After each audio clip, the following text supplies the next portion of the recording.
Saludos una vez más en este canal Oso Polar 68 y pues vamos a ver tema AA. En este caso le toca el turno al segundo gigante del alma, que es la ira. Vamos a ver para empezar, ¿qué es la ira? Dice: la ira es una emoción intensa y natural de enojo o indignación que surge ante situaciones de tensión, frustración o injusticia. Se manifiesta físicamente como un aumento del ritmo cardíaco, la presión arterial, y puede llevar a comportamientos como gritar o agredir. Si bien es un mecanismo de defensa adaptativo, cuando no se controla puede ser destructiva, pero cuando se maneja adecuadamente puede ser motivadora. Características de la ira. Emoción natural. La ira es una emoción normal y humana que todos sentimos en algún momento. Respuesta a la frustración. Suele aparecer cuando un objetivo se ve bloqueado o cuando se percibe una injusticia o agresión. Síntomas físicos. Se acompaña de cambios fisiológicos como el aumento del ritmo cardíaco, la presión arterial y la liberación de hormonas como la adrenalina. Tendencia a la acción. La ira activa un sistema de defensa generando un impulso a defenderse, lo que puede llevar a gritar, insultar y en casos más extremos a la violencia. ¿Cómo se manifiesta? Expresión destructiva. Puede manifestarse como gritos, insultos o golpes. Si no se controla, puede dañar a otros o a uno mismo. Expresión autodestructiva. En algunos casos se vuelve hacia adentro y puede llevar a la depresión y a una devaluación de la autoestima. Expresión pasivo-agresiva. Algunas personas lo expresan de manera sutilmente hostil, criticando o siendo cínicas, lo que daña las relaciones. ¿La ira es buena o mala? La emoción en sí no es ni buena ni mala. Su valor depende de cómo se reacciona ante ella. Puede ser adaptativa. Cuando se canaliza de manera adecuada, puede motivar a superar obstáculos, defender causas justas o fortalecer relaciones. Requiere manejo. Cuando es desmedida o frecuente, se convierte en un problema que requiere aprender a manejarla para aprender a evitar consecuencias negativas. Bueno, pues como aquí vimos ya me da una definición de lo que es la ira. Dice que es una emoción y pues sí, es una emoción con la que pues todos en algún momento llegamos a tener. En algunos casos, en algunas personas es más intensa, en algunas otras personas es menos intensa. Y como dice aquí, no es ni buena ni mala, nada más hay que saberla encauzar, saber de qué manera, porque una ira, en mi caso, pues me dio coraje estar deprimido, depresivo, estar ahí nada más acostado. Me dio coraje, dije, no, tienes que pararte y ponte las pilas, decimos, y póngase a hacer algo. Y por eso pues también creé este canal. Entonces, como ves, son síntomas físicos.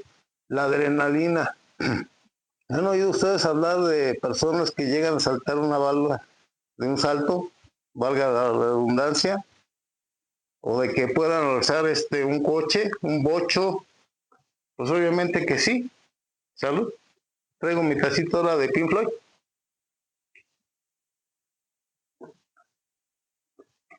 Y como decía cuando estaba joven, ¡sabú! Pero bueno, la ira es una expresión, como dice aquí, hay ira pasiva, cuando uno se empieza a burlar, cuando uno si se vuelve uno cínico,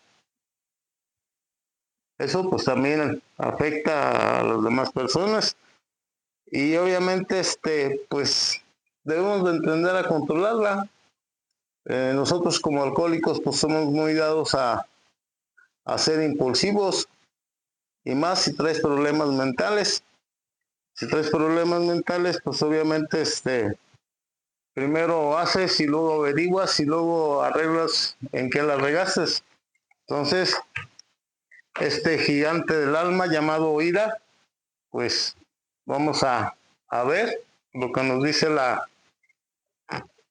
literatura AA, que como ya dijimos en un video anterior, en el video del miedo, es un libro para la sociedad en general, del doctor Emilio Mira y López, no solamente para enfermos de alcoholismo, drogadicción, neurosis, etcétera, etcétera. Es un libro para la sociedad en general. Entonces vamos a ver, empezar este tema del gigante del alma, la ira. Por favor, comunidad AA, pues denle me gusta, denle compartir. Así que cuando cualquiera y donde quiera extienda su mano, pues yo se las extiendo. Denle like, compartan, no se les cae nada. Que no les gane la ira de eso no es AA, ese está mal, ese ni sabe. Y los entiendo porque muchas veces yo he sido así. Yo he sido así y pues el día de hoy pues, no puedo ser así. Pero comunidad AA, apoyen. No les cuesta nada. Hagan de cuenta que se van a agarrar su cubita con cuando tomaban. Y ¡sabu! Así de fácil es darle me gusta o compartir. Simplemente. Bueno, vamos a empezar con el tema. Dice el libro Alcohólicos Anónimos en su página 62, si íbamos a vivir, teníamos que estar libres de la ira. El descontento y los excesos violentos de locura temporal no eran para nosotros. Puede ser un dudoso lujo para personas normales, pero para los alcohólicos estas cosas son veneno. La ira está ligada a los otros tres gigantes. Colabora con el miedo en la destrucción y en el sufrimiento. Cuando se diga el amor, nos da los celos. Cuando se una al deber, nos da la intolerancia. Pero su cónyuge preferido es el miedo. Si el miedo es el resultado y el anticipo de muerte que lleva consigo la vida, la ira es la expresión de protesta vital contra aquel, a la vez que el intento de expulsión del malestar letal, descargándolo hacia el exterior. La irritabilidad es, en cierto modo, puesta en la actividad, que es la fuente más primitiva de la reacción miedosa. No todos los seres irritables son agresivos, pero los agresivos son, además, irritables. En el hombre, la agresividad, debido al desarrollo del mundo cultural y de las nociones del valor, se manifiesta principalmente bajo la forma del deseo de poder. Por ello, si hay muchos animales agresivos, del hombre puede afirmarse que es el único animal ambicioso. Querer no solamente ser y seguir siendo siempre, sino ser más, es decir, poder más, convertirse en acaparador de poder, es un signo esencialmente humano. Hay personas que se transforman en acaparadores de la bondad o la virtud, varían los valores y los ideales, no se quieren poseer, pero lo que no varía es ese afán de tener algo que valga, sea ello salud o dinero, fama o pureza, saber o mando. libertad o belleza. Porque el hombre ambiciona y aspira a tener tanto, a valer tanto. Es víctima de mayores temores y miedos.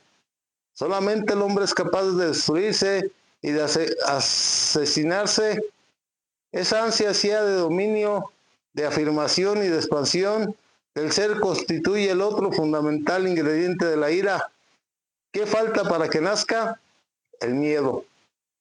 Que no se puede sentir la ira sin antes haber sentido miedo, es obvio. Solamente cuando surge un obstáculo, cuando algo vulnera nuestro yo y en algún modo lo limita o menosprecia, es decir, al vernos de algún modo limitados, entorpecidos o fracasados en nuestro propósito vigente, sentimos encender la chispa de la iracundia. Cuando mayor ha sido la vulneración ofensiva, tanto más tiempo habrá estado detenida la reacción colérica y tanto más podrá luego durar su manifestación. Bueno, pues aquí ya me está diciendo que la ira, pues una de sus causas, pues es el poder, el saber, el querer ser más que los demás. Y pues cuando se nos topamos con alguien que nos dice, no, pues espérate, tú no eres así, yo soy todavía mejor que tú, pues viene esa ira. ¿Por qué vemos a tantos compañeros en las juntas dar terapia directa al otro? Pues simplemente pues le hizo un daño imaginario, sintió que se le echaban a él y obviamente pues eso pues conlleva la ira. ¿Cuántos compañeros se ponen mal? Es que me la dedicaron la junta. Pues no, simplemente te viste reflejado, te sentiste ofendido, te sentiste humillado, sentiste que que no te daban el valor apropiado. Entonces, como vemos, dice aquí que el miedo es el factor detonante.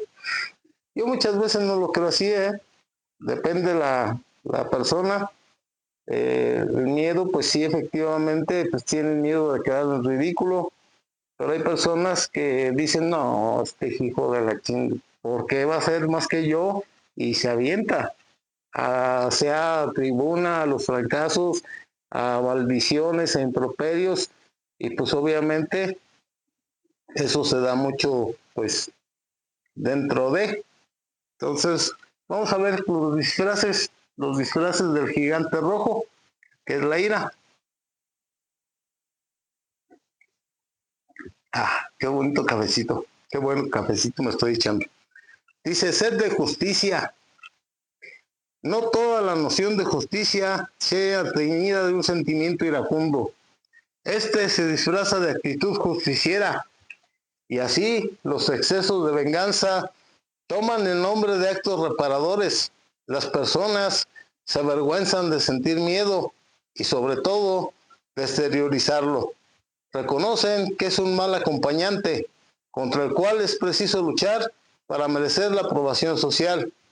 ¿Pero acaso se avergüenzan igualmente de su ira o de exteriorizarla? Reconocen que es también una pésima consejera y que conviene exterminarla para ser precisos, justos. Con gran frecuencia confesamos estar endurecidos y agregamos que ese estado y las reacciones de que él se derivan es natural y se haya justificado por tal o cual ofensa. Hacer justicia por su propia mano. Quien así actúa está obedeciendo, quizás sin saberlo, los siniestros impulsos del gigante iracundo. Muy cierto, muy real. ¿Cuántas veces, en nombre de lo que se cree justo, de la justicia, de esa sed, cuántas veces ves que alguien le pega a un perrito y vas y te le vas encima a la persona? Cuando terapean a algún compañero en la junta, dices, no, esto no se queda así. Esto ahorita el que suba me la va a pagar este canijo. Entonces, esa sed de justicia es uno de los disfraces, la justicia. ¿Y eso por qué? porque nos da a nosotros la sensación de que somos justos, de que no permitimos injusticias, de que somos personas cabales, ecuánimes, y no es así, porque ya estamos siendo víctimas de ese gigante rojo, la ira. Dice otro de los disfraces, la crítica. Criticar es decidirse ante algo. Un juicio crítico es una afirmación decisiva y de aquí se deduce que un crítico es un juez, alguien que decide acerca de el valor de algo. Pero para la mayoría de los mortales no significa enjuiciar ni decidir acerca de algo, sino simple y llanamente hablar mal y tratar de desvalorizar algo. Este giro se debe a que bajo esta actitud se oculta con frecuencia la envidia y esta a su vez lleva en sus entrañas una considerable carga colérica. No toda crítica contiene una actividad iracunda. Hay críticas que merecen respeto, plenamente justas, constructivas y hasta bien intencionadas. Son las que cumplen estas 4 condiciones básicas. A. Ser hechas desde un punto de vista estrictamente comprensivo y humano, es decir, tomando como pauta una posibilidad real. B. Ser objetivas, basadas en hechos comprobados y comprobables. C. Ser francas, dirigidas solo el autor, dándole la posibilidad de enmienda o defensa. D. Ser constructivas, indicando los caminos de perfección de usar en cada caso. Toda crítica puede dirigirse hacia los demás o hacia sí mismo. Y en este segundo caso, también es posible que obedezca, aún sin saberlo, al impulso destructivo y corrosivo de la ira. La rabia contra sí muestra como autodesprecio: hoy no valgo nada, soy un fracasado. Es casi afirmar, mi vida no vale la pena de ser vivida. La actitud de crítica sistemática no es solamente una actitud iracunda, sino una actitud premortal. Su antídoto es la actitud creadora, ya que ésta lleva aparejado el despertar del amor, al cual temen por igual la ira y el miedo. O sea que al amor le tienen miedo la ira y el miedo. Y pues sí, es consecuencia lógica. Y es cierto esto de la crítica. ¿Por qué criticamos? ¿Por qué juzgamos? Porque aquí dice que te conviertes en juez. Juez, verdugo, bueno, juez, jurado y verdugo de las demás personas. ¿Por qué? Dice aquí que hay cierta envidia y esto es muy real. A veces envidia la personalidad de la persona, valga la redundancia. A veces envidia sus logros, sus bienes materiales, su tranquilidad. A veces envidias no lo que tiene, sino que no lo tienes tú. O envidias no lo que tiene, sino quieres que no lo tenga, que esté todo fregado. Y una de las mayores formas de hacerlo es criticar. Pues quién sabe por qué tenga tanto dinero. ¿En qué trabajará el muchacho? Como dice una canción. Pero es cierto, o sea, muchas veces la envidia te lleva a criticar, te lleva a juzgar. ¿Cuántas veces dentro de las agrupaciones se critica a los líderes, a los servidores, al tesorero? ¿Por qué? Pues por envidia, porque piensan que pues por ahí hay mano negra.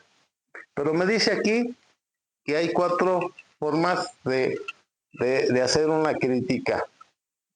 Desde un punto de vista comprensivo y humano. O sea, para que mejore. No para ahora sí, para quitarle valor, no para desprestigiarlo, sino para que mejore su actitud, que sean objetivas, o sea, que no metas tu cabecita, como decimos nosotros, tu puerca cabeza y tus sucias manos, sino que sean objetivas desde un punto de vista que se puede comprobar y que sea pues, de esa manera, que sean francas, o sea, dirigidas así de frente a frente, no por la espalda, no por los lados, sino que sea franca. ¿Sabes qué? Usted está mal por esto, Yo está comprobado que es así, que debe ser así, para crecimiento de la otra persona y que sean constructivas, o sea, que le sirvan para que se ponga a reflexionar y el día de mañana pues cambie su manera de ser si está mal, que debe de estar mal, porque pues obviamente si se le critica constructivamente, algo está haciendo mal. Y sin embargo, ¿cuántas veces criticamos objetivamente? Criticamos con constructivismo para que la persona sea mejor desde el punto de vista humano, porque se le estima a la persona. ¿Y cuántas veces se toma mal? ¿Cuántas veces? Tú me envidias, tú lo quieres hacer, tú estás pendejo, no, tú estás bien idiota. Entonces, debemos de tomar en cuenta. Dice por ahí algo, no recuerdo dónde lo leí. Fíjate de dónde viene la crítica. Si la crítica viene de un león, de un elefante, de un rinoceronte, pues tómalos en cuenta. Pero si viene de un changuillo, de un conejo, pues no los tomes en cuenta, porque por lo regular, las personas o los animales que te estoy diciendo al principio son poderosos, son ecuánimes, son personas, opiniones que se deben tomar en cuenta. Vamos a ver otra de las disfraces, la ironía. Todo ironista es un iracundo que no osa manifestar abiertamente su descontento y recurre a la máscara de un falso humorismo. La ironía contiene un fondo sádico y perverso. El irónico trata de humillar mediante la burla a su adversario y de demostrar su superioridad intelectual ante él. Mas esto lo hace de un modo cobarde, es decir, ocultando directamente su ofensa, de modo que ésta sea a veces más percibida por los circunstantes o interlocutores que por el propio interesado. Esta cobardía es la que explica que la ironía se ejerza también, especialmente en ausencia del objeto, donde éste no puede replicar. Otras veces es irónico. ¿Qué es la ironía? Pues es así como comentarios sarcásticos, así como que, no, pues es que yo conozco de literatura y tú por acá, conoces mucho, ni lees. Ese es un comentario irónico. Entonces debemos ver que la ironía, pues sí nos lleva a querer, lo mismo de todo el tema, a querer ridiculizar, a querer sobajar, humillar a los demás. Vamos con la otro disfraz, el humorismo. No se puede confundir el humorismo con el buen humor. Aquel es un mal humor que intenta imitar a este. La prueba de que cuando se exploran detenidamente los grandes humoristas resultan en su mayoría seres hipocondríacos, resentidos, carcomidos por la envidia, incapaces de resistir una seria crítica, ni tampoco de realizar una obra generosa. El humorista es en el fondo un iracundo fracasado, que sobre el fondo de su miedoso escepticismo constituye una estructura de comentarios jocosos con el propósito de merecer el ajeno elogio, sobre la base de decir en broma lo que los demás y él mismo no se atreven a afirmar en serio. El humorista no se mete con lo que quiere, sino con lo que odia. No hace gracia por lo que lleva de amor, sino por lo que lleva de ira y en el fondo de impotencia. Algo bien distinto es el auténtico buen humor, es decir, una actitud optimista y benévola que lleva a quien la sustenta a ver el lado alegre de las cosas y sucesos, creando y esparciendo en un alrededor de risa eufórica. Bueno, pues aquí estamos viendo cómo el humorista, aquí pues casi se ve mucho en los monólogos cómo el humorista pues, pretende humillar, agredir a cierto tipo de personas y eso pues los lleva a que los demás se ríen. ¿Cuántas veces simplemente el hecho de hablar, el hecho de que yo esté hablando frente a una cámara, puede provocar en ustedes risa. Decir, ira está re pendejo. Ira esto. Ira no se sabe expresar. Está bien nervioso, por eso fuma tanto. Y eso, pues son críticas, es un humorismo pues hiriente. Pero ¿qué hay del humorismo, se puede decir, blanco? De donde pues quieres hacer reír a la persona para confortarlo.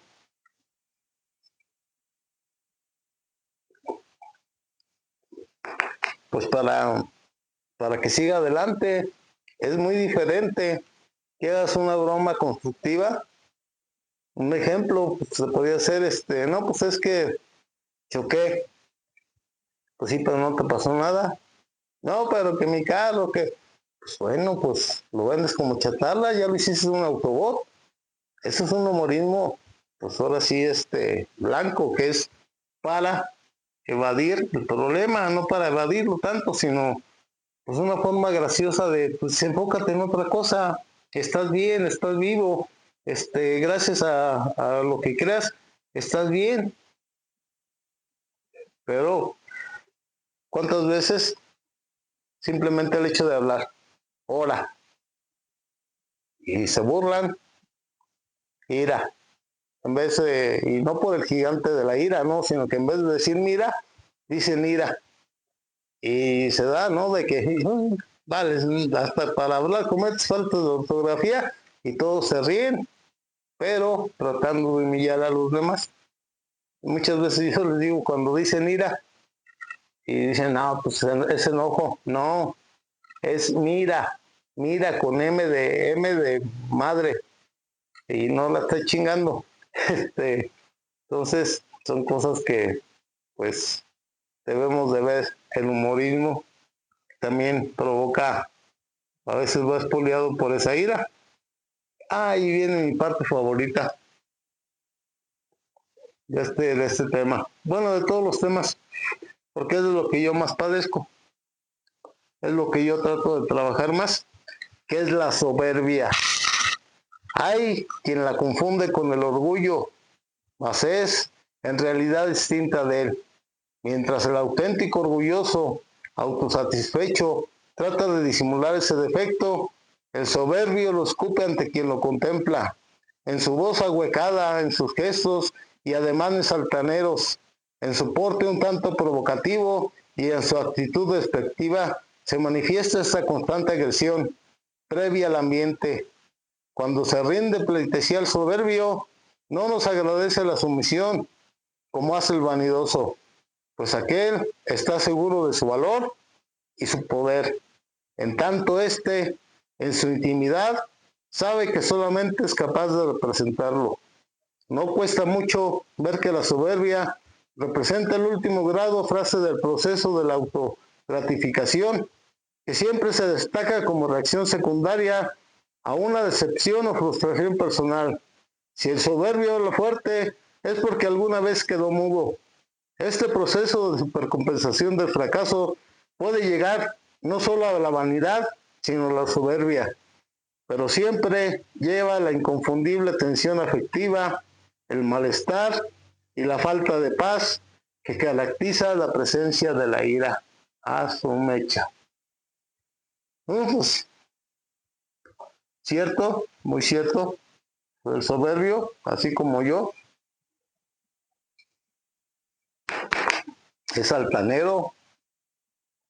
¿Cuántas veces humillé a personas? Es que usted quién es, usted no sabe ni leer, usted ni la primaria terminó, y yo he leído bastantes libros, siempre me escudé con eso, siempre fue mi, mi excusa preferida.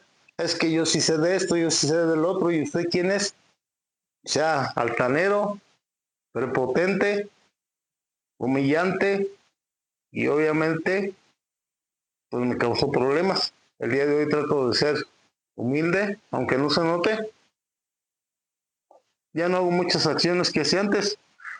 Antes, llegaba, me paraba y a todos los veía así como que, pero era ira contra qué, contra la humanidad. en cierta manera yo soy un misántropo.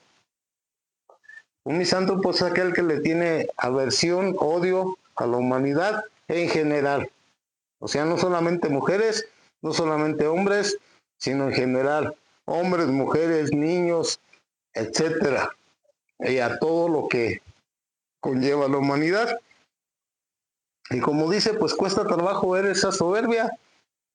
Ese es un proceso, una fase de autogratificación, de decirme, si yo soy mejor que toda esta bola de mensos. Entonces, pues hay que trabajar en eso. Y no solamente los que estamos dentro de una agrupación, todos los que estamos en un programa. Lo vemos el día de hoy. ¿Cuántas personas, por el hecho que van manejando, quieren que se les abra camino? O sea, si alguien se pone del uno a uno y se pasa, se ponen soberbios, se bajan, insultan, agreden, la ira. Es que eres un pendejo, fíjate bien. O sea, quieren justificarlo todo, quieren justificar que se sienten inferiores. Yo en mi caso, yo no me siento inferior. Pero la mayoría de la soberbia es eso. Es sentirte que no vales nada. Y eso, pues, se ve diario, lo vemos. Gente, pues, ahora sí, soberbia, gente que humilla, que discrimina, que quiere hacer sentir mal a los demás, que los quiere sobajar, humillar. Pero vamos a pasar a seguir con el tema. Dice, estudio especial del odio.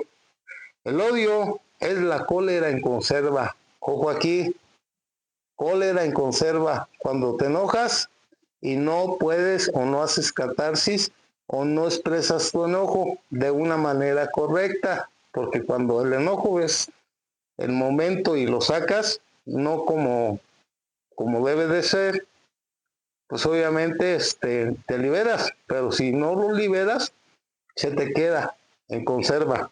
Lo que los neuróticos llaman ira congelada. Y esa ira se va a derretir en cierto momento y vas a actuar de la peor manera posible. Por eso es bueno las agrupaciones para que hagas catarsis. ¿Saben qué? Pues hoy me enojé con mi señora porque la hija de toda su... pues, pero ya no se lo dices a ella. Ya lo estás expulsando de otra manera. Dice, y estudio especial del odio. Bueno, ya vimos que es la cólera en conserva. Una actitud iracunda que se estratifica y adquiere especiales peculiaridades derivadas de la insuficiencia descargada de sus impulsos destructivos. Estos quedan detenidos y almacenados en el odiador por diversos motivos. A. Imposibilidad material de alcanzar el objeto o sujeto odiado. B. Temor de que éste, al ser atacado, reaccione infligiendo mejor daño. C. Temor de que la sanción moral o social, en el caso de satisfacer directamente el impulso agresivo. D. Reconocimiento implícito de que no hay razón suficiente para justificar la cólera sentida.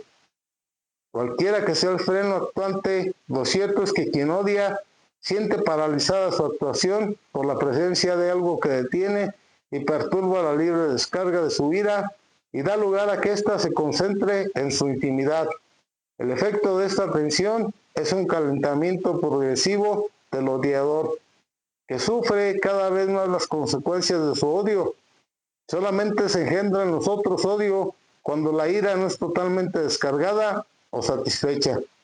Es por esto que el odio hacia un semejante aumenta en la medida en que éste más se asemeje a nosotros. Si nos explicamos que los odios más profundos surjan precisamente entre quienes pertenecen a estrechos círculos humanos, la propia familia, el mismo club, lugar de trabajo, etc., el odio es la mejor forma de la ira que se mezcla y mejor se compenetra con cualquier tipo de actitud afectiva, constituyendo verdaderos cócteles emocionales, ejemplo de los cuales es el llamado odio de los celos. Pues muy bueno. Es como decir aquí, o sea, la imposibilidad de materializar el objeto o al sujeto odiado. ¿Qué pasa? Pues que hay veces te enojas, te quieres agarrar a trancazos y el otro le corre, pues ya no lo alcanzaste, te quedas con el odio. El temor a que si agredes a alguien, insultas a alguien, te conteste y te inflija mayor daño del que sientes. El temor de la sanción moral. ¿Sabes cuántas veces quieres matar a alguien en tu mente? Pero te da miedo el hecho de que vayas a parar al bote. Bueno, a la cárcel. De que te lleve la policía, de que tengas que enfrentar un proceso y el reconocimiento de que muchas veces sabes que no hay razón justificante para actuar con ira, y cualquiera que sea el freno, como dice aquí, pues eso te hace que se te guarde la ira adentro, y pues como dice aquí es un calentamiento interno, y pues como dice también aquí, muchas veces eso da a la ira por los celos. Los celos hacia quién, hacia tus compañeros, hacia tu familia. ¿Cuántas veces no hemos visto que hay hermanos que le tienen celos a otro hermano porque pues en cierta manera los odian, en cierta manera traen rencor, resentimiento hacia ellos, hacia la esposa, y más cuando gana más que tú? Olvídate, sientes minimizado, sientes que no vales, y eso te provoca ira, frustración, y lo haces y lo expresas.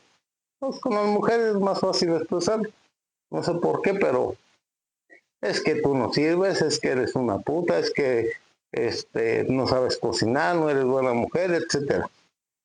Pero vamos a seguir con los odios profesionales.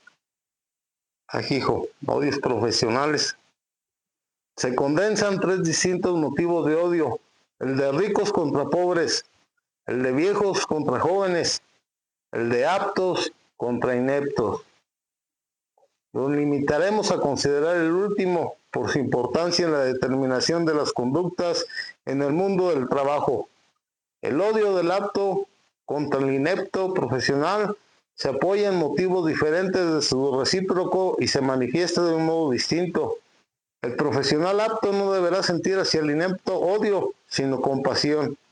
Esto sería cierto si la actual organización social permitiese que el rango profesional se ajustase estrictamente al valor de la aptitud para el trabajo, pero desgraciadamente el inepto ocupa con frecuencia cargos profesionales superiores a los del apto, y en tal caso surge la vulneración del yo, condición inicial de escuela. ¿Cómo es posible tal irregularidad? 1. Porque la colocación en el trabajo no tiene lugar de acuerdo con los méritos de cada cual, sino de acuerdo con influencias políticas o sociales, con simpatías personales, con la suerte o desgracia del colocado. 2. Porque en la mayoría de los casos no se efectúa con una comprobación seria del rendimiento de cada trabajador en su puesto, con el fin de asegurar constantemente que ocupa el lugar que le corresponde. 3. Porque la rivalidad existente entre los profesionales aptos determina que estos prefieran elevar a rangos de dirección a gente inepta, para así evitar que se encumbre su igual.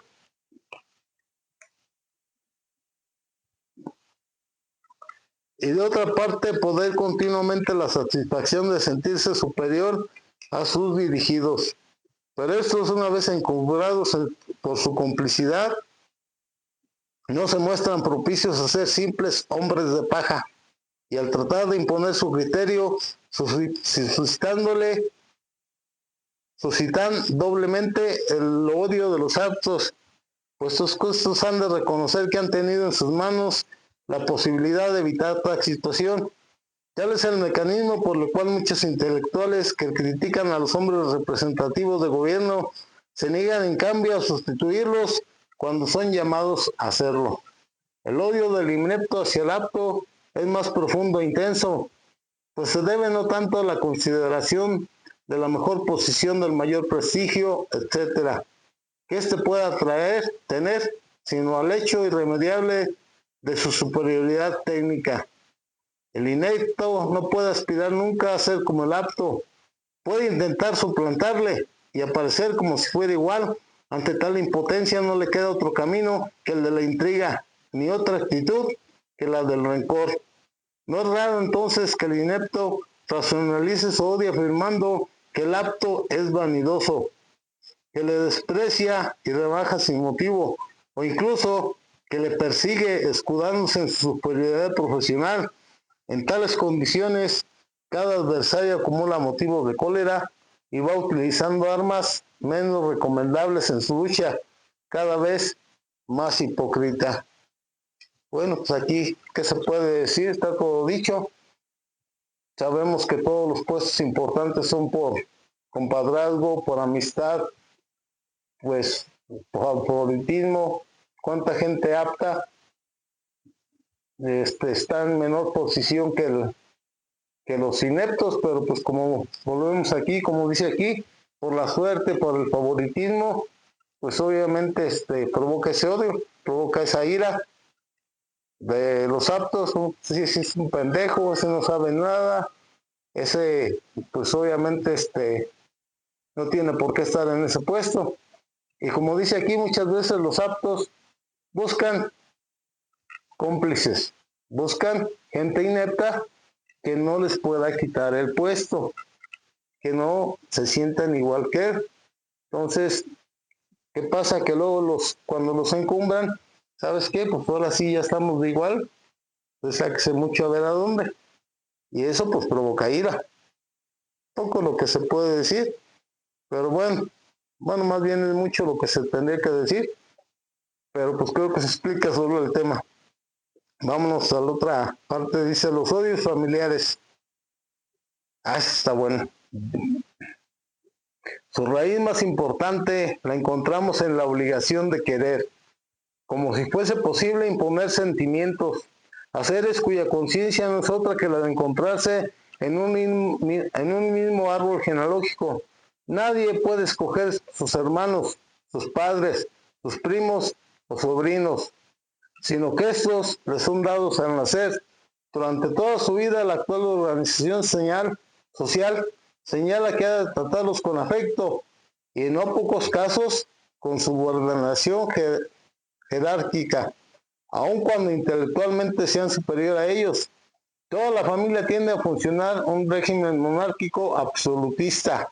Hay una cabeza de familia que rige sus destinos, de ahí la divergencia de opiniones, irreconciliable por el prejuicio de la obligación, de la obligada subordinación de hijos a padres, de sobrinos a tíos, de hermanos menores a mayores, etcétera. Cada miembro ambiciona el poder dictatorial del jefe y trata de conquistarlo. Un caso interesante de odio familiar típico lo constituye el de los denominados padres e hijos políticos, de cuyas múltiples variantes elegiremos para nuestro análisis la del odio entre suegra y nuera, para ser más claro y de trascendentales efectos en la vida de todo nuevo hogar. Pues estamos echando otro cigarrito porque me está caseteando esta cosa. Los odios familiares. Dice aquí, quieres imponer sentimientos en otras personas que tienen su propia manera de pensar. Yo en mi familia siempre hubo una lucha de poder entre los tres hermanos que somos. ¿Por qué? Para que nos diera más nuestro papá. O sea, ¿por qué le das más a él si es un borracho, un drogadicto y yo no? O yo nomás soy borracho. ¿O por qué ayudas a mi hermana si el que tiene la obligación es su señor? Que sea un inútil, la fregada, no, pues usted no. Y mi hermana, ¿por qué le das a ese par de pendejos, pinches borrachos? Uno drogadicto, el otro bien alcohólico. Entonces, como dice aquí, esos odios se generan. ¿Por qué? Por querer ser la cabeza, por querer ser el rey de la familia. Y como dice aquí, es que yo soy el hermano mayor, pero eres un pendejo, mijo. Es que yo soy más inteligente. Y se empiezan a generar esos odios. Muchas veces los hermanos, lo digo por experiencia propia, te dicen, es que tú me hiciste. Sí, te hice, lo reconozco, lo acepto, pero ahora vamos a hablar de lo que tú me hiciste a mí. Vamos a hablar de las consecuencias que trajeron tus actos hacia mi persona como hijo menor y ya no les gusta. Entonces, la familia pues es un tema complicado, es un tema que pues supuestamente debería de, como dice aquí, debemos de tener afecto hacia los hermanos, pero para mí el afecto, el amor y el respeto hacia un hermano, hacia mi familia, se basa también de que me respeten a mí, ¿sí? Porque de otra manera, si nada más me están criticando, me están juzgando, me están diciendo cosas que no, pues obviamente me voy a molestar. Y como dicen, o sea, en la ira, cuando el lobo muerde, el lobo es el malo, pero no se fijan qué provocó esa mordida, no se fijan los actos hechos que pasaron para que el lobo actuara de esa manera. En mi caso, pues no soy lobo, soy oso polar. Y eso, pues obviamente, en la familia, pues soy yo soy así, o sea, si me respetas, te respeto. Si me quieres, te quiero. ¿Por qué te voy a querer si nunca has hecho nada por mí? Si siempre te la pasas criticando, juzgando, diciendo cosas que no son ciertas.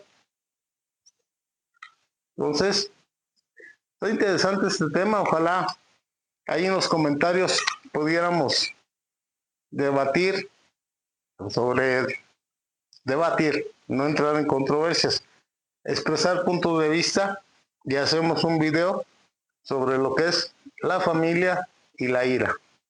Bueno, pero ahora vamos a ver lo que dice aquí, las suegras contra las nueras. Chula mi mami, que soy su consentido y pues quiere que me traigan aquí arriba. Pero bueno, ese es otro tema. Dice suegras versus nueras. Alguien ha dicho que la suegra es el más eficaz disolvente de los matrimonios y sin duda es cierto. En los casos en que la suegra es viuda, el marido es hijo único y los tres conviven en un mismo lugar, en tal situación, la disputa por la posesión del cariño entre la madre y la esposa está al principio perdida para la primera porque ve a su hogar, está invadido por la primera que ve invadido su hogar por una intrusa que le roba su único bien y a la que ve, para mayores sarcasmos, se ve obligada a tratar como hija. La imposibilidad de satisfacer su odio mediante una venganza engendra en la pobre suegra la actitud de resentimiento. Así, el odio comienza a establecer su única derivación posible, la crítica de la nueva organización doméstica, ejercida en forma aparentemente inofensiva para ser permitida por el marido e hijo. Es decir, acudiendo solicita a la madre a subsanar y reparar las omisiones que la esposa tiene en la satisfacción de los gustos de o sea, ese del marido o del hijo. En poco más tarde, adoptando aparentemente la racionalización de que no quiere ser un estorbo y que debe ayudar en el trabajo de la casa.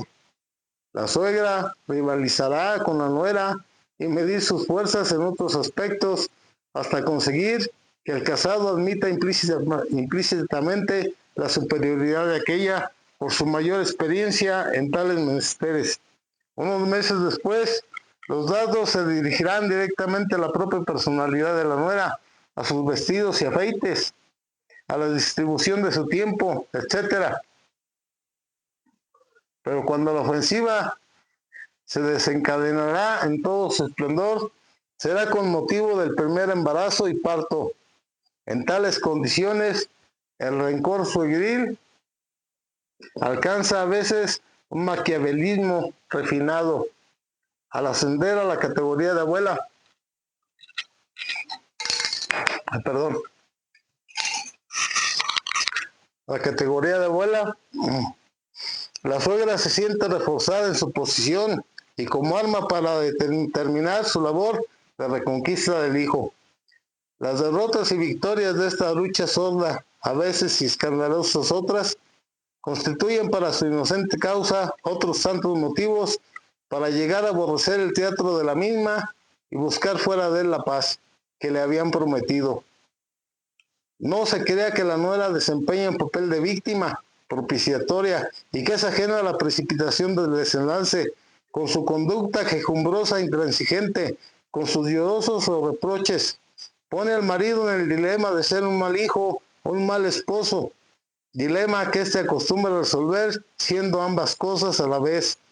Bien puede afirmarse que esta situación conduce en bastantes casos a reacciones pasionales patológicas, especialmente por parte de sus dos protagonistas femeninas, que engendran entonces toda suerte de ideas, de prejuicios, de persecución, hipocondríacas, depresivas, etc.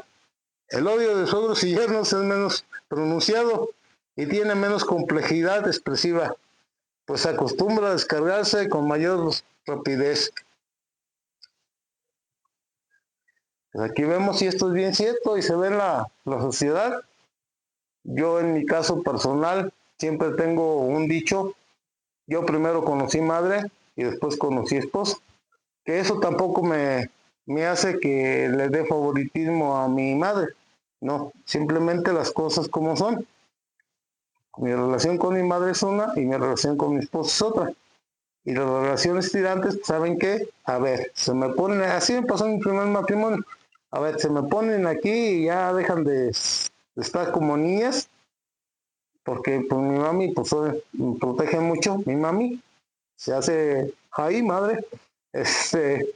Si no me calentaban tortillas y me hacían gestos, pues, como dice aquí, ella se levantaba y me calentaba las tortillas. Y obviamente pues a mi señora, a mi ex señora no le parecía. Entonces, son conflictos que se generan. Mire, cuando no se sabe el hijo, la persona, el hombre, pues establecer los límites que deben tener. Yo siempre he dicho, ya yo antes, si mi señora me dice, tu mamá o yo, que te vaya bien, mija. Primero conocí madre. Ella me cuidó, me sigue cuidando, me va a amar hasta el final de sus días, sin importar si fui asesino, si fui ratero, si fui alcohólico, si hice tal o cual cosa, ella me va a amar y la esposa no. Entonces, para mí, ese es mi punto de vista. Pero repito, no por eso voy a permitir que a mi señora también se le trate mal. No, para nada. Debe de haber el equilibrio. Si no, pues desgraciadamente el ser humano, el hombre se pone en el conflicto entre ser buen esposo y ser buen hijo. Y eso pues, le causa un conflicto mental. Olvídense, porque muchas veces compañeros van y recaen. Dicen que el casado casa quiere, pues sí, pero pues también llega el momento que tienes que cuidar a tus padres, en que tienes que estar ahí. Y si la señora quiere apoyar, qué bueno. Y si no apoya, no hay ningún problema. No es obligación de ella. Yo siempre he dicho, la obligación es mía como hijo, no de mi pareja. Ella tiene sus obligaciones con sus padres, pero yo tengo las obligaciones con los míos. Entonces vamos a... Está interesante el tema y da mucho... Ojalá pudieran en los comentarios qué piensan para pues para hacer un canal con sus puntos de vista, hacer un canal nuevo, hacer un video con sus puntos de vista, las problemáticas que tienen, anónimamente claro, como pues, se dice dentro de una agrupación. Y vamos a ver la salida del odio, las salidas, cómo sale este odio. Dice, hemos visto que el odio es quizá de todos los estados personales el que más depende a perseverar. No obstante, la vida supone cambio y el odio que tiene principio ha de tener también fin, aunque éste sea impuesto por la transformación física de quien lo alberga. Veamos, pues, ¿Cuáles son las vías por las cuales puede derivarse, transformarse, descargarse o desaparecer? Las salidas del odio. ¿Cómo se expresa? ¿Cómo sale? El desprecio. Esta es la más común, la más fácil y la más inofensiva. Merced a un lento y constante proceso de racionalización, llegamos a convencernos de que no merece nuestro sufrimiento, nuestra preocupación y nuestra cólera el objeto de la persona que odiamos. Una vez convencidos de nuestra superioridad, pasamos a disminuir su importancia, es decir, a despreciarlo, quitarle precio, desvalorizarlo. Entonces, es posible proceder al olvido forzado y que el evento de separación llegue a ser tan intenso que engendra una impresión de expulsión del contenido odiado y digamos que su sola evocación nos produce asco. Ya despreciar a la persona. Yo soy más chingón que él, vivo mejor, estoy mejor y se empieza a despreciar a la persona. Otro de las salidas, la venganza. Ay, Dios mío, dice, aquí tratamos de reafirmar nuestra superioridad sobre el valor odiado, infligiéndole un daño o sufrimiento que juzgamos igual al que nos ha causado.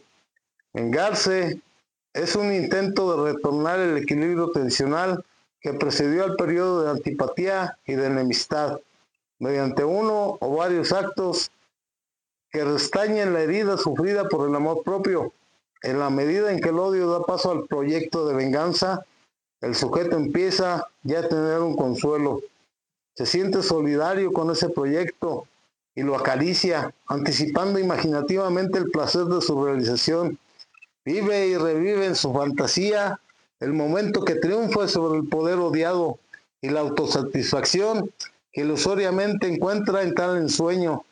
Es un bálsamo para su impotente rabia. En algunos casos, tratándose de mentalidades primitivas e ingenuas, es factible que el potencial agresivo del odio se descargue simplemente por la vía verbal en forma de maldiciones. No siempre le basta al odiador con tan inofensivo procedimiento para calmar su sed de venganza, y entonces enfrenta y prepara minuciosamente la ejecución real de su proyecto. Mas aquí surge el mismo obstáculo que determinó la condensación de su odio, el miedo al poder de reacción del odiado. Es preciso contar con la posibilidad de la venganza sobre la venganza, incluso si el acto vengativo supone la desaparición física del motivo odiado. Este se haya asociado a otros que pueden elegirse en los póstumos vengadores.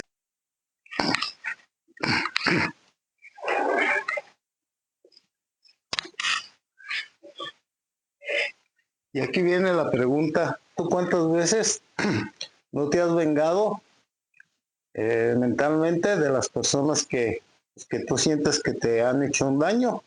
¿Cuántas veces no las has vivido en el pensamiento? ¿Cuántas veces no has visto la manera de dañarlo en lo económico, en lo emocional, en lo físico? Si esa venganza, pues obviamente no es buena, pero como dice aquí, pues obviamente tratamos de reafirmar nuestra superioridad, tratamos del desquite que se dice y que pues es muy común. Yo como he visto muchos videos de los tronados y fuera de serie, o sea, esa venganza de que te dicen, se sube el otro y ahí te va. Entonces, digo, si esa es su recuperación, el estar pues agrediendo a los demás, digo qué precaria recuperación, inconformes por todo, inconformes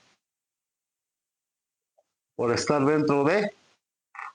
Entonces, la venganza, pues como vemos, pues, es un arma de la ira, es una de las salidas del odio. Vamos a pasar a otro de las salidas del gigante rojo, que dice el resentimiento.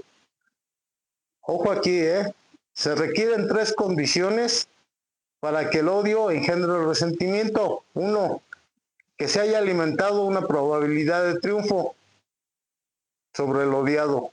O sea, te resientes y estás pensando en lo que decía anteriormente, la venganza, porque sabes que hay una probabilidad de éxito, sabes que hay una probabilidad de que pues, te sientas bien. 2, que se haya perdido por falta de coraje. ¿Cuántas veces pasa? Salud.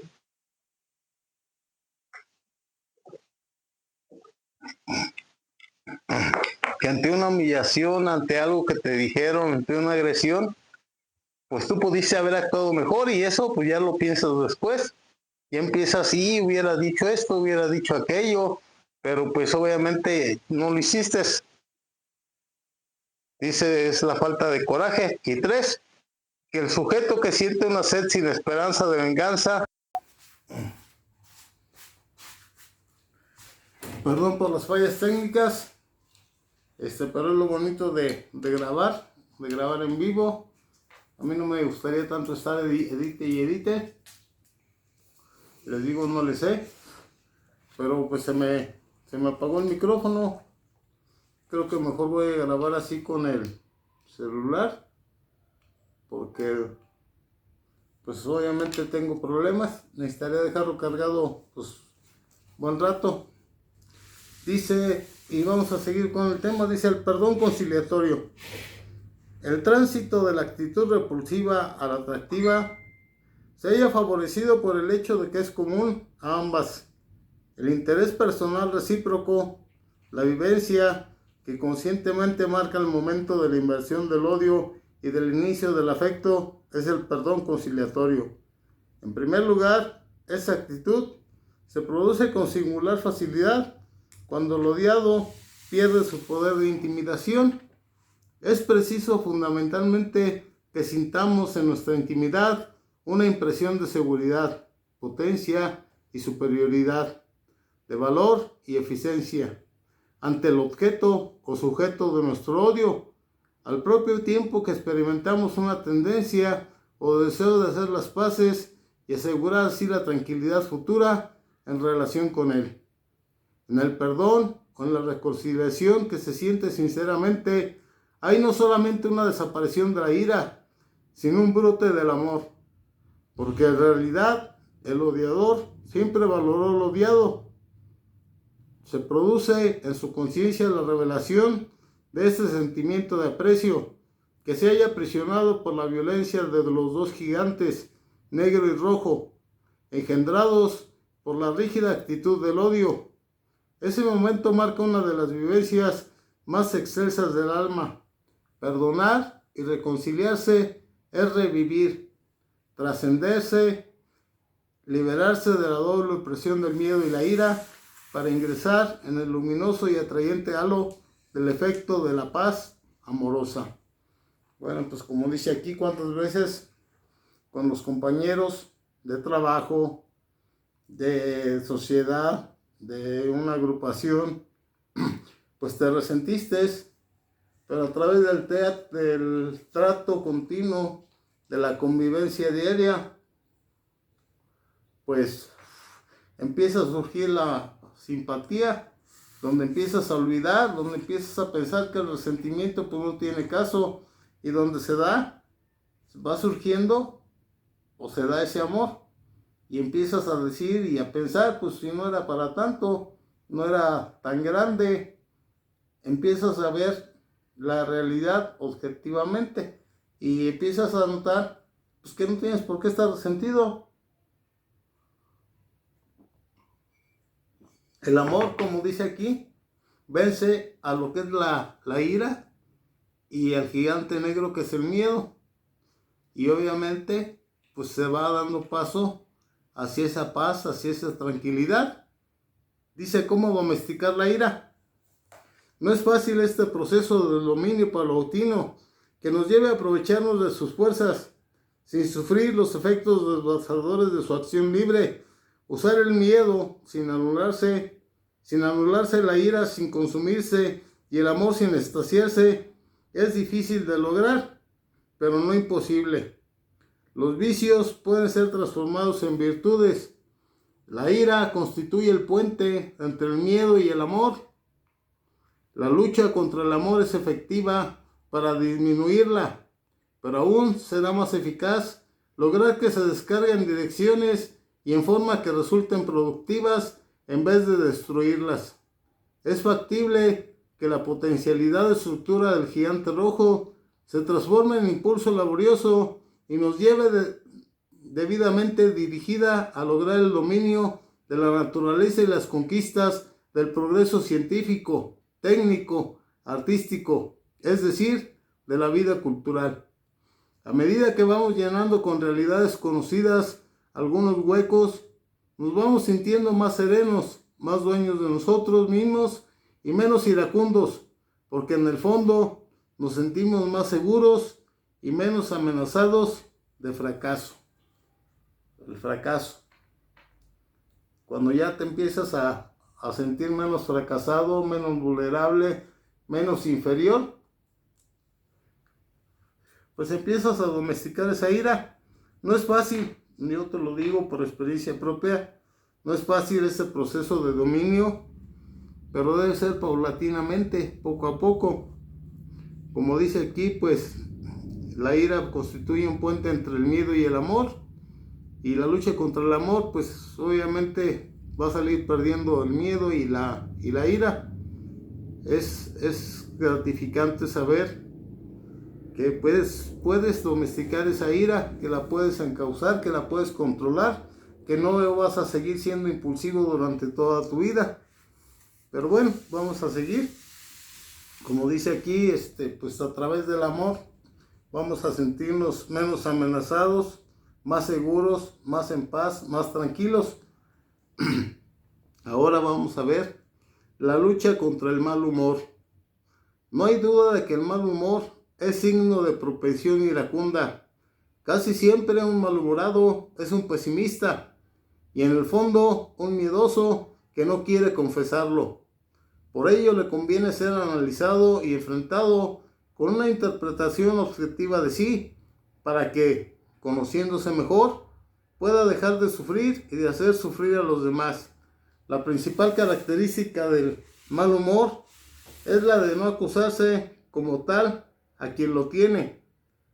Este admite que tiene mucho genio, mas no reconoce que lo tiene malo, motivo por el cual compete a los demás la precaución de no hacérselo exhibir, o como se dice vulgarmente, de no buscarle las pulgas.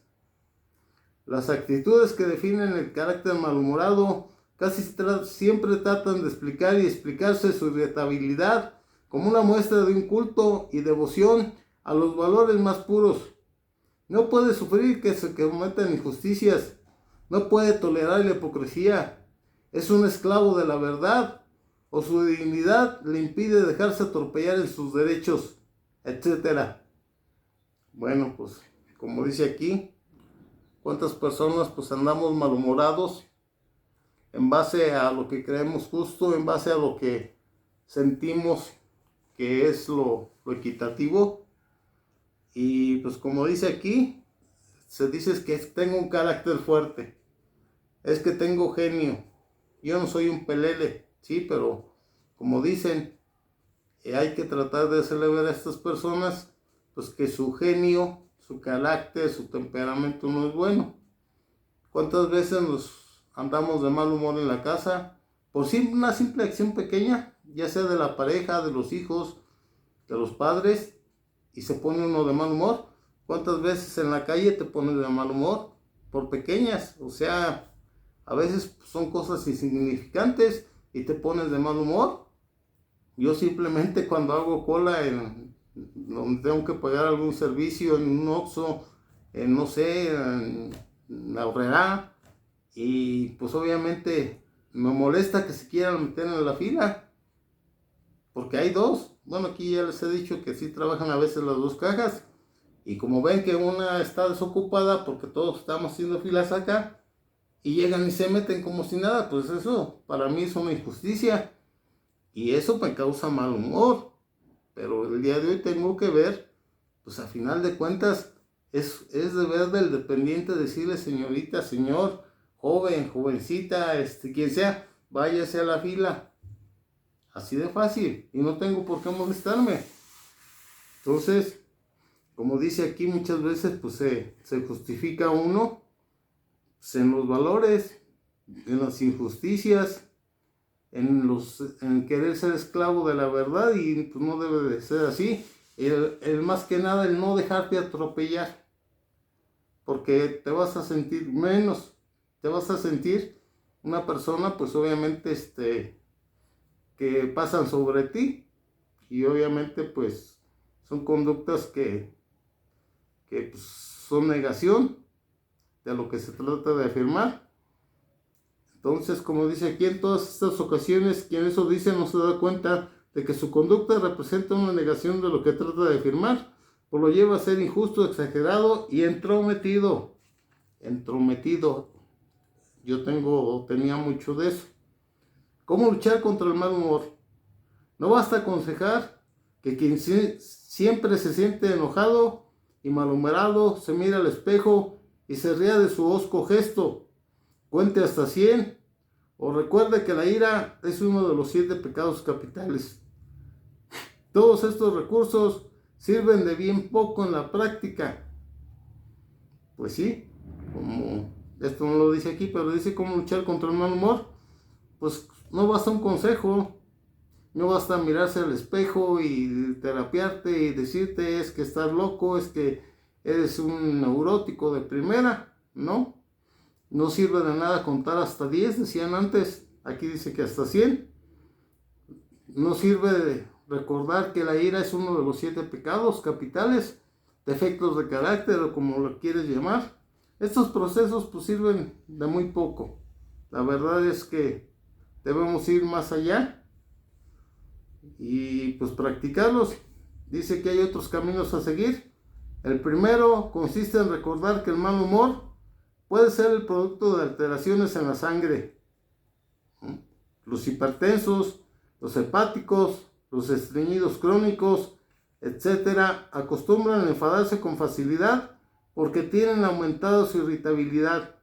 Por consiguiente, para no ser un hipertenso, no sufrir del hígado y no tener estreñimiento, es preciso vivir en una actitud mentalmente higiénica. Ello significa, en primer lugar, ponernos de acuerdo con nosotros mismos, pues es sabido que quien vive en paz consigo no inquieta a los demás. Aquí ya me está hablando de causas físicas. ¿Sí ha notado que la gente diabética es muy gruñona, es muy malhumorada, cambia de estados de ánimo pues frecuentemente? Pues es debido precisamente a su enfermedad, a las molestias que sienten físicas, mentales, a su mentalidad de ya me estoy haciendo viejo, estoy enfermo, ya no soy el de antes. Pues obviamente que no, porque el tiempo va pasando. Como dice aquí, pues los hipertensos, el que te andes sintiendo que no eres tú, que tengas la presión elevada, dolor de cabeza, pues eso te hace ponerte mal. Y también debemos entender que estas personas enfermas, ahora imagínate los que sufren estreñimiento, que no puedan ir allá al baño, pues cómo van a andar con esa pensadez, con esa sensación de sentirse llenos y no poder evacuar. Entonces también debemos ponernos muchas veces en lugar de las personas enfermas, y así nosotros vamos a estar en paz. Y como dice aquí, si yo estoy en paz conmigo, voy a estar en paz con los demás. Si no estoy en paz conmigo, pues siempre voy a andar inquietando a los demás, voy a andarme peleando con todos. Y eso, pues, ¿a quién le afecta? ¿A mí? ¿A quién le van a sacar el menudo? Dice un compañero. Pues a mí. Y los demás riéndose. Entonces debemos entender y ver cuáles son las causas de nuestro mal humor. Dice, conviene que el malhumorado recuerde que ni su violencia, ni su obstinación, ni su intransigencia, ni su destemplanza son signos de superioridad vital. Todo lo contrario. Revelan inseguridad, falta de autodominio y de fe en la eficacia propia. Los actos positivos con los que procedimos a resolver las palabras altaneras, los gritos, etcétera, serán tan más eficaces cuanto menos energía se consuma en los fuegos fatuos de la emoción, de esa emoción incontenida. Estamos de acuerdo en que la ira ciega la vista y el entendimiento, pero conviene recordar que el mal humor es casi siempre su forma latente y se desarrolla sobre el fondo de la angustia. De ahí la necesidad de llegar hasta esa oscura profundidad o subsuelo individual para eliminar ahí las inmundicias que alimentan esa forma de miedo agresivo y torturante. La curiosidad abre la puerta que va de una actitud aniquiladora a una actitud exploradora, donde se marca la vía, por la que se podrá ser domesticada la ira. Conocer es comprender, y comprender es empezar a dialogar en lenguaje estimativo. La ira se mutará en esfuerzos disciplinarios y estos a su vez en valor.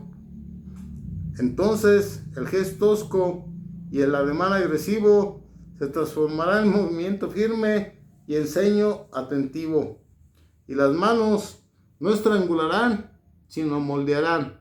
Y las lenguas no calumniarán ni insultarán, sino cantarán la alegría de ascender hacia los planos de la creación, pasando del fuego quemante al calor fecundante y del golpe hiriente al contacto productivo o formador.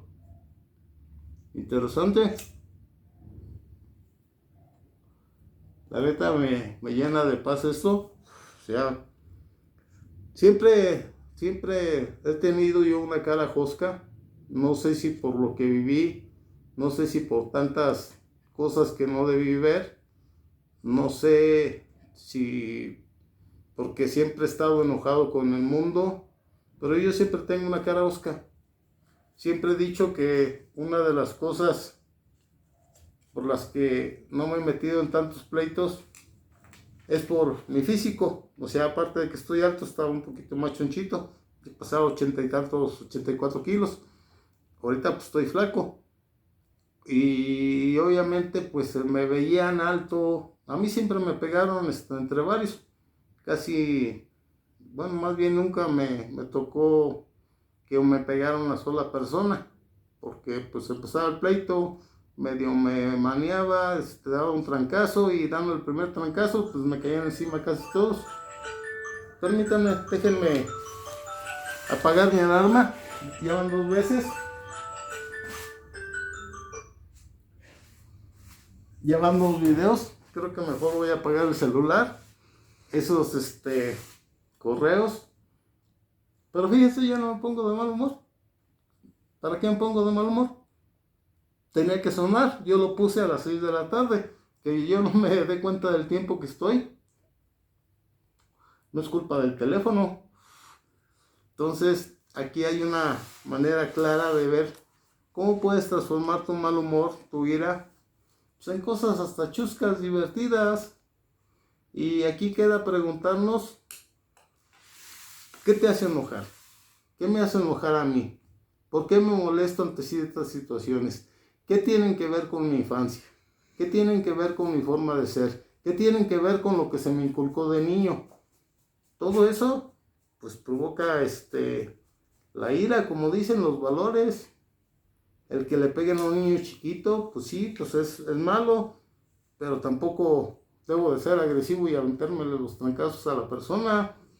Tampoco voy a agarrar lo que tenga a la mano y lo voy a sangrar. Pues obviamente que no.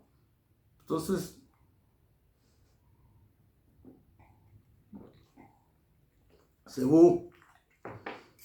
entonces tengo que ver de dónde proviene mi ira. ¿Qué es lo que la causa? ¿Qué es lo que más me molesta? Y investigando eso, hay que ver más hacia adentro. ¿Por qué me molesta? ¿Por qué me pongo iracundo? ¿Por qué me sale esa ira? Ya sabemos que es por el miedo, sí, pero ¿miedo a qué? Hay que también ver esos miedos. hay que ver la raíz del problema, no la superficie, no, hay que ver lo que está abajo, lo que nos lleva a actuar, y como dice aquí, pues hasta agredir. Y aquí pues me puso bien esto. Dice aquí que las manos que estrangulan, pues ya no van a estrangular, sino van a construir, van a moldear. Que las lenguas que calumnian, ¿cuántas veces todos hemos sido calumniados? De mí dicen muchas cosas. Y pues, ¿qué puedo hacer? Yo solamente tengo mi conciencia, yo y Dios, como yo lo concibo. Sabemos si es verdad o no. De mí han hablado hasta se cansan, y muchas veces hasta la familia cercana. Y yo los puedo destruir. El día de hoy puedo destruirlos y decirle, mira, yo no soy así. El que es así es otra persona, y les reviento la cabeza. Pero ¿para qué? ¿Qué me gano? No me gano nada. Que piensen y digan lo que quieran. Que si la gente allá afuera habla de mí, la gente no viene y me da de comer. No viene a decirme, ¿estás bien? No viene a decirme, oye, ¿te falta algún medicamento? Pues no. Entonces ya no me afecta ese tipo de situaciones. No, nunca me afectó. Nunca me afectó lo que dijeron los demás. Dentro de mi soberbia, pues siempre me sentí superior a los demás, y bola de tarugos y ojos mugrosos. Entonces no era la actitud correcta. Yo he aprendido mucho dentro de estas agrupaciones. Me enseñó a vivir de otra manera, a tener paz. Yo llegué buscando paz, tranquilidad, el estar en paz conmigo más que con los demás, conmigo mismo. Porque como dice aquí, si estoy en paz conmigo, voy a estar en paz pues, con los demás. Y como dice aquí, pues obviamente ya no voy a proferir maldiciones, ya voy a cantar, ya voy a vivir tranquilo, voy a apreciar la vida en toda su magnitud. Y esto pues es para todos. Este libro, les digo, es para la sociedad en general. Voy a ver si puedo comprarlo, si todavía esté en catálogo, no esté descatalogado, porque se me hace un tema muy, muy interesante, los 4 gigantes del alma. Como persona, enferma o no enferma, me sirve mucho.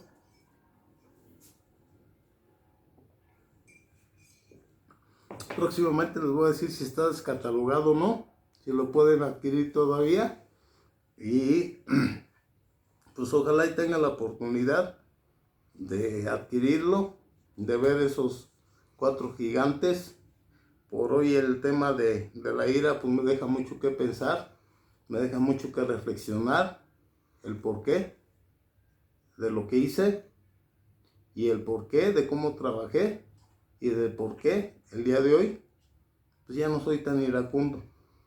No, sí me enojo, tampoco te voy a decir, ya soy un angelito, no, sí me molesto, pero ya mis molestias ya no se hacen resentimientos, ya no son tan grandes, ya son molestias pasajeras. Cuando hay una agresión hacia mi persona, pues espérame, ¿por qué me agredes? ¿Qué te hice? ¿Qué te molestó? Ya no es como antes, pues chingas también a tu madre, ¿cuál es el problema? Y aviéntate como quieras, hijo de tu. O sea, ya no. Nunca fui de pleito, pero cuando era ya pleito seguro, ahí sí no me contenía. Ahí sí era hasta lo que topara. Y aquí me dijeron en mi casa de que chillen en casa ajena, que chillen aquí, que chillen en casa ajena. Fíjense, hasta eso se me programó. O sea, si te agreden, agrede. ¿Cuántas veces, pues en la escuela no dejes que te peguen los chiquillos? Y si te pegan, te voy a dar otra friega yo. Y pues tú llegas allá y pues con un montón de formas de pensar, de formas de ser, de distintas clases de vida, de distintas clases sociales. Y pues es un desbarajuste. Entonces el día de hoy me llevó eso de cómo tratar de controlar ese genio, de que ya no se hagan resentimientos.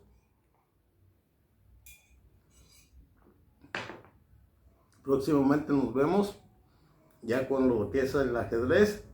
Por el momento pues vamos a dejar aquí esos 4 gigantes. Ya se terminó el gigante del miedo y vamos a seguir con el siguiente, que es el amor. El amor viene muy extenso, porque me habla del amor físico, el amor mental, el amor espiritual, y pues me habla de diferentes tipos de amores, de las fases que tiene el amor, que haya incluso hasta amor paranoide, estoy viendo aquí. Y pues va a estar interesante. Yo creo que me voy a aventar 2 videos en hacer el amor. Bueno, no está tan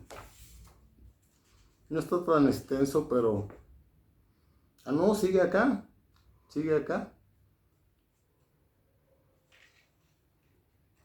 Entonces sí va a estar extenso. Sí va a estar yo creo que sí va a ser en dos videos.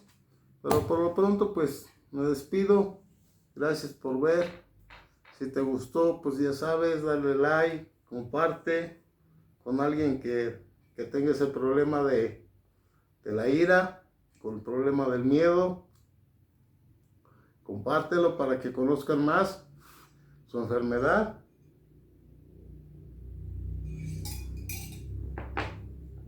Si es que realmente aprecias a las personas, y no porque yo sea la mera verdura, no, simplemente para que pues, a lo mejor a través de mis palabras se pongan a meditar, se pongan a cuestionar y se conozcan un poquito más a sí mismos. Como siempre les digo, cuídense, no estamos en mis tiempos, pásenla bien, disfruten a su familia, disfruten y agradezcan su comida, su techo, como haya sido. No están con la panza vacía, y si están con la panza vacía, pues acuérdense que siempre hay tiempos mejores. No siempre va a ser así. Entonces nos despedimos, nos vemos en el próximo video. Gracias, que estén bien.